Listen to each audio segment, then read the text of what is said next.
Even though William is not going to be on the throne for some years to come, already the Cambridges are preparing to be the next king and queen. And in the intervening period, there are going to be some challenges that they have to face. They've got a bigger void to fill, and it means that they need to step up to their responsibilities.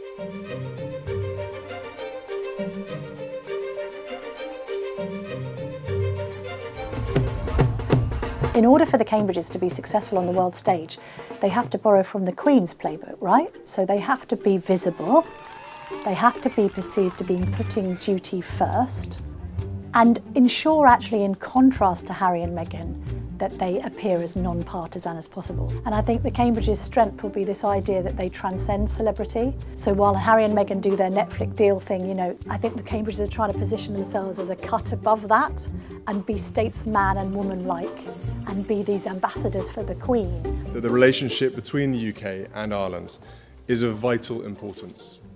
And I think we can anticipate the Cambridges having increased responsibility, not least because of their tender years compared to the Queen at 94 and Prince Charles now in his 70s. I think what's interesting about the Cambridges is the sense that they used to be considered quite safe and staid and set in their ways and perhaps not as dynamic as Prince Harry. But now actually that sense of duty and level-headedness has stood them in really good stead. So they aren't the extroverts that Harry and Meghan are, but by comparison, that kind of sense of innate shyness and also almost echoing of the Queen's approach in kind of being quietly confident and going about their jobs has actually endeared them to the public even more.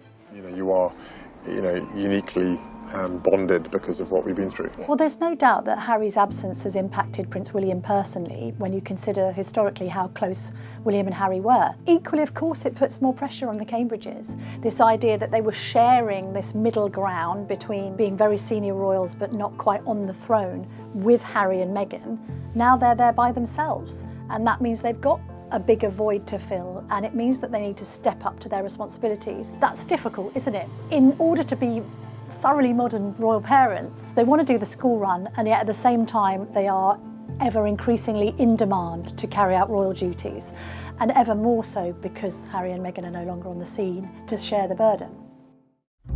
The other problem for the Cambridges in the COVID era, this sense that they can't go on some of their foreign charm offensives. The lack of foreign travel is particularly problematic at the moment when you've got Commonwealth realms like Barbados flirting with the idea of republicanism. Ordinarily, in reaction to that kind of political manoeuvring, you would send Prince Harry in to charm the Caribbean. You should be very proud to be Barbadians. And you can't do that at the moment because nobody's travelling anywhere. To be fair, they've used the power of celluloid to a great advantage. We've had Prince William doing link-ups with footballers because of his mental health campaign. We're going to really use the final as a moment to promote good, positive mental health for everyone.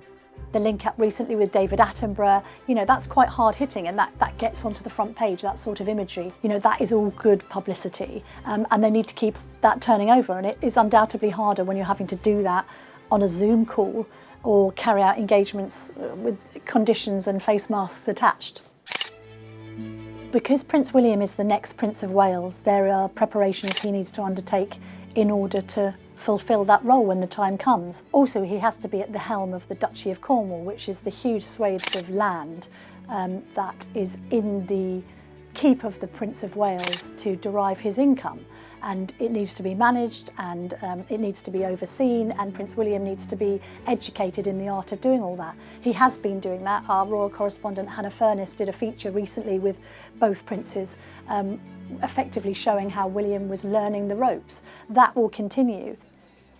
The Duchess of Cambridge in recent years has very much carved her own path. She's very much kind of veered off and done a sort of First Lady thing in establishing herself as a royal with her own interests in her own right. Equally, she's a significant player in the royal family. Let's make no mistake about this. She is married to a future king, and she is the mother of a future king.